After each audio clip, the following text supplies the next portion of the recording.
A family found slaughtered, a mother missing, and a house filled with cash, filth, and adult magazines. What began as a triple homicide soon spiraled into one of the darkest, most disturbing murder mysteries in Wisconsin's history. One where every family member was either dead, missing, or suspected. But the most chilling part?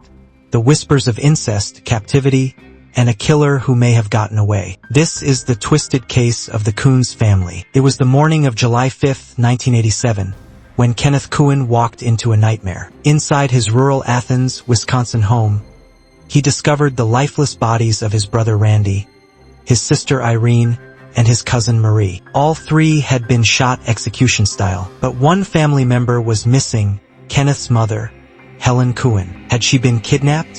Had she fled? Or was she responsible for what happened inside that house? Tire impressions outside didn't match any known vehicle, and what investigators found inside the house raised even more questions than answers. The Kunz home was falling apart. No running water, no central heating. A single wood-burning stove served as the family's lifeline. Trash blanketed the floors like carpeting. It looked more like a hoarder's lair than a family residence. But what truly stunned investigators were the stacks of adult magazines and pornographic tapes scattered throughout the home, and nearly $20,000 in cash sitting in plain view. Who leaves that kind of money just lying around?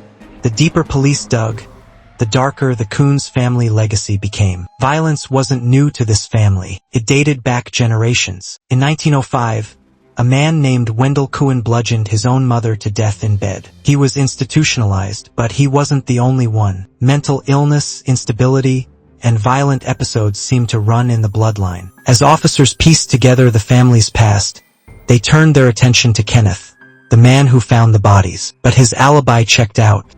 He'd been working in the garden that evening, then went to wash his car and buy fireworks before sleeping in his vehicle. He returned home just after 5:00 a.m. and walked into hell. Kenneth was adamant. His mother Helen would never leave willingly. She hated going into town alone and depended on Randy to drive her everywhere. Her sister Germaine confirmed this, saying Helen had shown no signs of distress at their July 4th picnic. No anxiety, no nervousness, nothing out of the ordinary. But just 3 weeks before the murders, Helen did something odd. She went to Weiler's Hardware and ordered a toaster. While there, she bought a box of .22 caliber bullets. The store owner, Gail, remembered that day clearly. Helen, usually soft-spoken, was bitter, even angry. She complained her family did nothing but sit around watching dirty movies. She said the bullets were for Randy to shoot blackbirds, but the tone in her voice felt like something more. 9 months passed. Then, tragedy deepened. Helen's body was found in a frozen creek, 19 miles from the family home. She had been shot in the head just like the others. Had she been held captive for months before being executed? Or had she escaped, only to be hunted down? The whispers in town only got louder. Rumors of incest, control, and secrets buried deep in the Kunz family tree. Back in 1933, Helen, just 15, became pregnant with her first child, Kenneth. She claimed a neighbor, Frank Gums, molested her. He was convicted, but locals believed a different story, that her brother Clarence was actually Kenneth's father. Clarence and Helen were unusually close. Clarence was also suspected of fathering Randy, whose birth certificate listed no father at all. Even Kenneth admitted he had been told Clarence was his real dad. But the truth? No one could prove it. There were no DNA tests, just decades of suspicion. The sleeping arrangements in the home only fueled rumors. Helen reportedly shared a bed with her adult son Randy. Clarence, Irene, and Marie all slept in the living room. It was a dynamic that left many feeling uneasy. Then came an unexpected name, Chris Jacobs III, a 21-year-old local farmer with a sketchy past. His only connection to the Kunz family? He'd once bought a car from them, but with no solid leads, police latched on. A tire track at the scene matched his vehicle. That was enough to arrest him. He was charged with 5 counts of murder in 1989. But the case fell apart. No DNA. No witnesses. No murder weapon. After a trial filled with circumstantial evidence and doubt, Jacobs was acquitted. Case closed, or so it seemed. In 1993, just before the statute of limitations expired, Jacobs was charged again.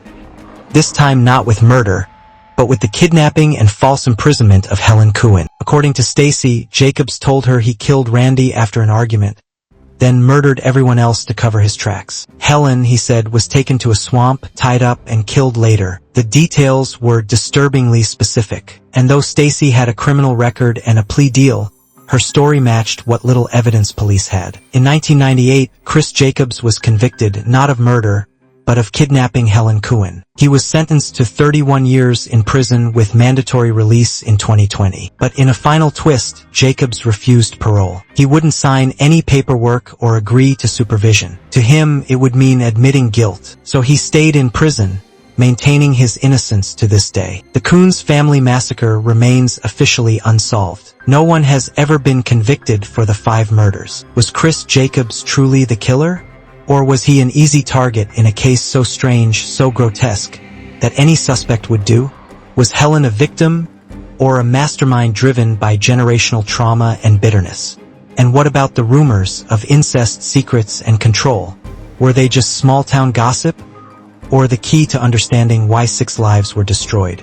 Let us know what you think in the comments. Do you believe Jacobs is guilty, or was he railroaded? And if you're still watching, I know you'll want to check out this next case. It's just as haunting, just as baffling. Thanks for watching Criminology Insights. Stay safe and stay curious.